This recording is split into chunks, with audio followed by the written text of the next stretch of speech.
Approximately 6 years back, the Office of the Local Government took up the initiative to get rid of street families from the city streets. But since that initiation of the rehabilitation project, street dwellers can still be found roaming the streets. Here is more on that story.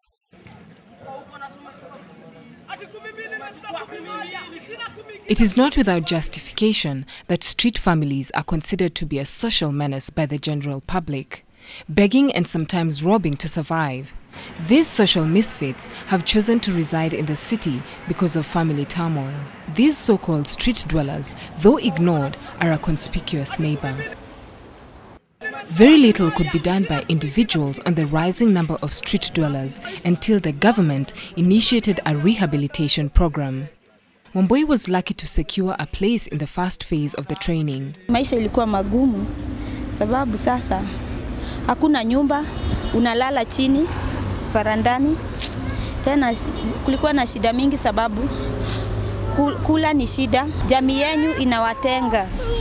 Sasa tuseme familia ya mama, baba, wengine kama ni well up, wanakutenga. Sinakuwa ni shida kubwa sana. Kumistitiwa na city council, unashikwa bure, hujafanya chochote, unapigwa, tunaamushwa na vita. Mimi nikaona hiyo maisha imenishinda kabisa. The determination to get help was half the journey. Watu tukiambiwa tutaenda huko social hall, mtu ajiandikishe ile kosi anataka vile anataka, ndio sasa tupate makoses. Kama wengine wanataka kurudi shule warudi. Kulikuwa na shida sana, lakini nilijaribu vile naweza vumilia ndio nipate maisha ya kesho. Nilikuwa nafikiria tutapelekwa na tupate kazi. However, she made it and completed the training that earned her a lifetime skill and 3,000 shillings startup money. This is how she spent her startup. Uelewe hizo ngiri 3 haziwezi kukutosha kitu, lakini juu nilikuwa na hamu niondoke hapa town, nikakompoa nyumba ya ngiri 1, nikabaki na ngiri 2.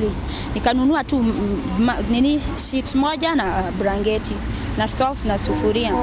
Nikabaki na 500. Hizo 500 ndio nilianza nazo kazi yenye sasa mimi nafanya kuuza sweets, sigara, vitu kama hizo. Hadi wa leo ndio inanilisha. Apart from the lucky few, the rest like Juliet and Kanyoni were not fortunate. Ule Kalisa Maitha alikufa, yeye alikuwa na maoni ya ma street. Yeye alikuwa anasema wasichana yani wote wenye tulikuwa tunaenda huko utafutiwa kazi mzuri, maybe tuandikwe na serikali. Sasa venye alikufa, hiyo mambo ikaanza kama nikaa kuharibika hivi. Tangu Kalisa Maitha aondoke, walifunga hiyo mradi na wale vijana walikuwa huko Gilgil, wengine wakaletewa barua ati hakuna kazi na hakuna college. Of the 2-phase project, this is what Juliet and Kanyoni had to say. Tukimaliza hiyo course, hiyo training, tukimaliza training ya hiyo training wanafanyanga, walikuwa wanasema tutakuja tukimaliza watupe kazi mzuri sana. Sasa venye tulimaliza tukaona watupatii kazi, na venye tumekaa huko tumewaste time yetu huko. Watu vijana ndio walianza kuenda mmoja mmoja. Mimi mwenyewe ile kitu imetuma mradi sinipate hizo vitu za kunisaidia. Kitu ya kwanza sina ni kitambulisho, kitu ya pili sina kazi, na bado maisha sasa hivi sijaona ikiwa mzuri kwangu. The plight of those on the streets can only be felt by those who've lived through it, like John Bugwa. After my mother separated with my father when I was 3, she went to work in town in Barmaid, and there she got a man who get a child, a boy child. But while we were staying with her, she left me without food and I went to the street. But since the training, it has not been cheap to navigate through life on the right track. Hainaga faida sana, lakini napataga sengine kitu kama sombili. Ujue lazima kanjo watakukulia, utake ustake. Sengine wanaweza kukukuta ukiwa na visirani zao, waseme hata una madharau, ubebewe zile vitu. Hizo vitu zikienda, ile pesa ulikuwa umesave kwa nyumba, hiyo ndio utaenda kuchukua uanzie kazi tena, na hizo vitu zinaenda hivyo. Mimi ukosa. Sema kweli mimi ukosa, hata sengine nabebewa vitu, nimefungua dakika hiyo, nabebewa vitu zote.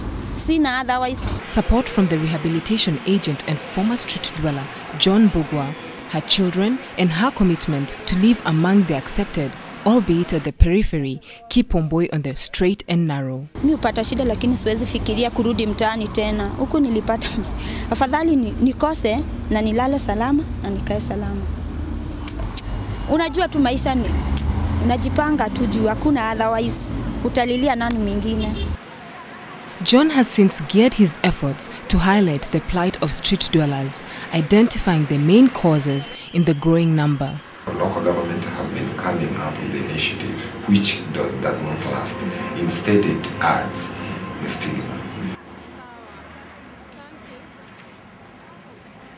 Mimi ningewaambia siku hizi kuna kazi mingi na hakuna kazi huwezi fanya. Kama ni kukansoliwa ukansoliwa, uanze maisha ile ya chini kabisa. Kama ni kulala chini, wewe uamue, wewe mwenyewe ndio utaamua vile utakaa. The aggressive efforts being employed to beautify the city's environment succeed in many ways, including to hide these sidelined population. Kazi ni mingi za kufanya ukiwa na do, lakini kama huna do unaweza fanya aje? They are not looking at rural area, how the problems are facing the people there. They are just looking for urban area, how the youth are bringing the problems of snatching, mugging, but they are not looking where the children are coming. So the government also should take the resources to the rural areas so that to avoid these young people to come here in the urban area. In 20, we'll now take a break, but we'll be back with more.